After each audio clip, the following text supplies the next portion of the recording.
What up, watch peeps? Today we're going to take a look at a new model of G-Shock. This watch actually was lent into the channel. It belongs to Random Rob. He let me borrow it to do a video, so props to Rob for that. He's a great guy, a community first guy. You gotta love him.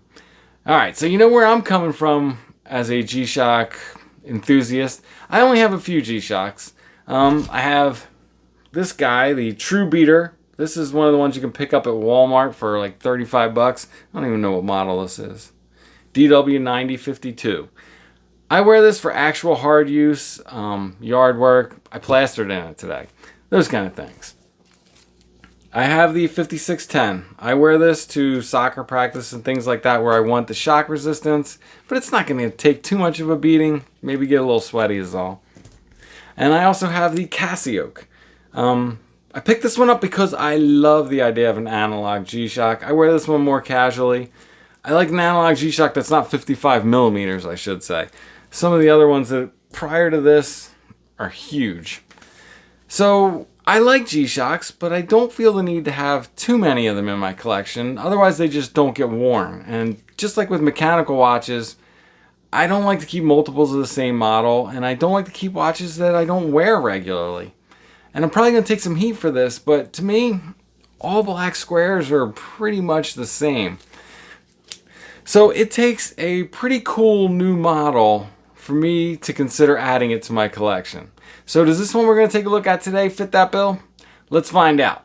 I'm Pete, and we are Chilling with Watches.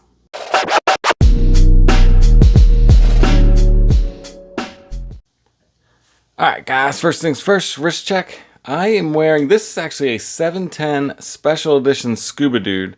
Signed crown and all that stuff.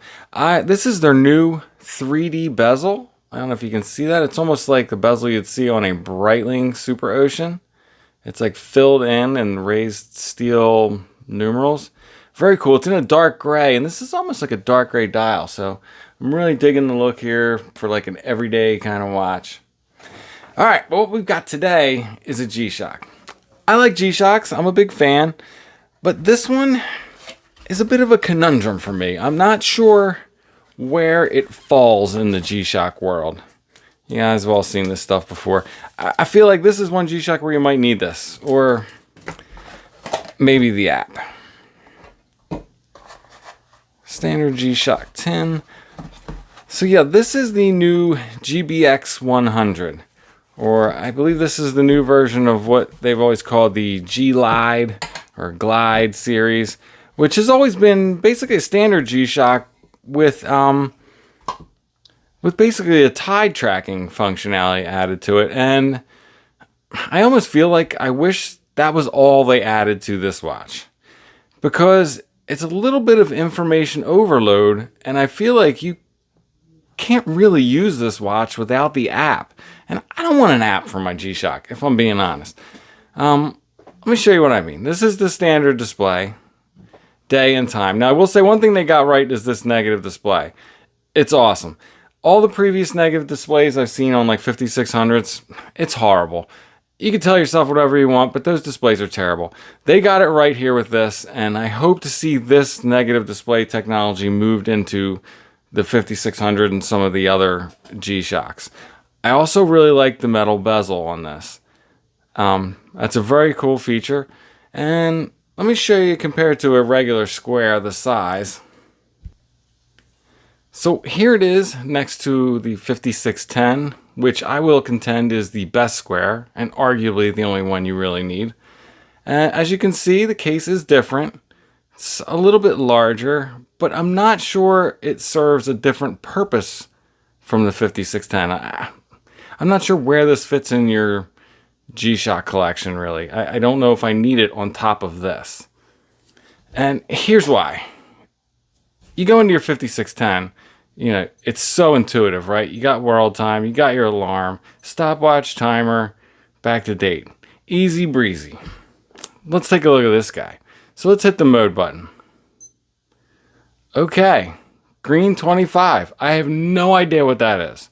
Let's hit start and see what we can figure out. Okay, it's some kind of countdown timer. So I'm going to assume this is stop and reset. I have no idea what any of this stuff is up top. I'm guessing if I read the book or the app, I could figure it out, but I don't want to do that.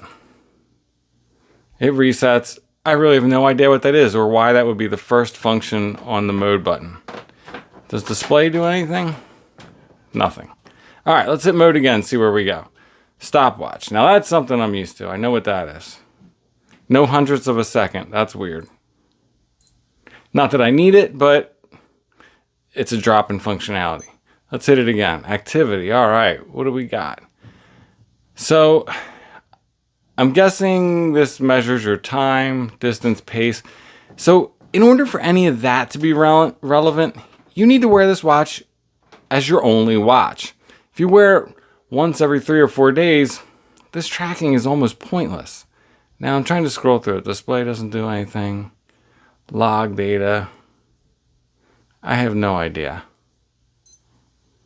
Back to activity. And I guess that takes you back to your main screen. Yeah. All right. Notification. All right, here we go. This looks like something cool. Now, how do I select any one of those icons? Do I want to go into messaging? Is it this? No, that doesn't do anything. What about this? That takes me back to some kind of weird list that I have no idea what it is. What's this do? Takes me back here. What if I hit it again? Back to the main screen. So I can get to here. I have no idea how to get into any of these things. No button seems to do it. That's just the light. So that's what I'm saying. This thing is overkill. This isn't just a tide tracker. If it wanted to be a smartwatch, I'd rather have a full function color screen Apple Watch or something like that. I wouldn't want this. So what is this? It's in no man's land for me. I don't understand this watch. I don't know where it goes. I would love to see that they use the technology for the display, maybe incorporate some more metal bezels on some 5600s or something. I don't know why I would want this. Otherwise, yeah, I'm not sure what I think of this watch. So here it is on my 7¼ inch wrist. You can see it wears just fine. It is on the larger size wearing G-Shocks. It's not quite as svelte as a 5600 or 5610. And it has a pretty cool strap. I like the vents. I know they're targeting surfers with this. And I guess if you're a surfer and this is your only watch and you got the app and you got everything figured out, you could probably get some use out of this. But for the casual G-Shock wearer, this is a close but no cigar for me. Here's the other weird thing. So it has those locks on the inside of the keeper that lock into the holes to hold the tail down. But look how much space there is between the tail and the end. So even when you're locked in back here and you still got this guy, this dingleberry hanging out here. So this is, for me, this watch is promising in some of the technology and features that are there, but they didn't quite hit the bullseye. Hopefully we'll see some of this features and functionality ported into some of the more straightforward and intuitive, user-friendly models that we all know and love. Let's kill the lights so you can see how this thing performs in the dark and take a look at the light. Peep the Lume.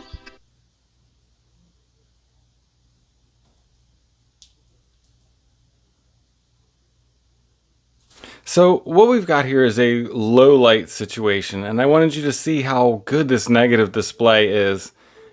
Even in this low light, you can still kind of read it. I'm not hitting anything. When I hit the light, that's your backlight. And I don't know why they didn't use that faded in, faded out backlight. Not that that's absolutely necessary, but it is pretty cool. So yeah, that's with the low light scenario. You can still, any little bit of light, this negative display picks it up. That is not possible with the previous versions of negative displays.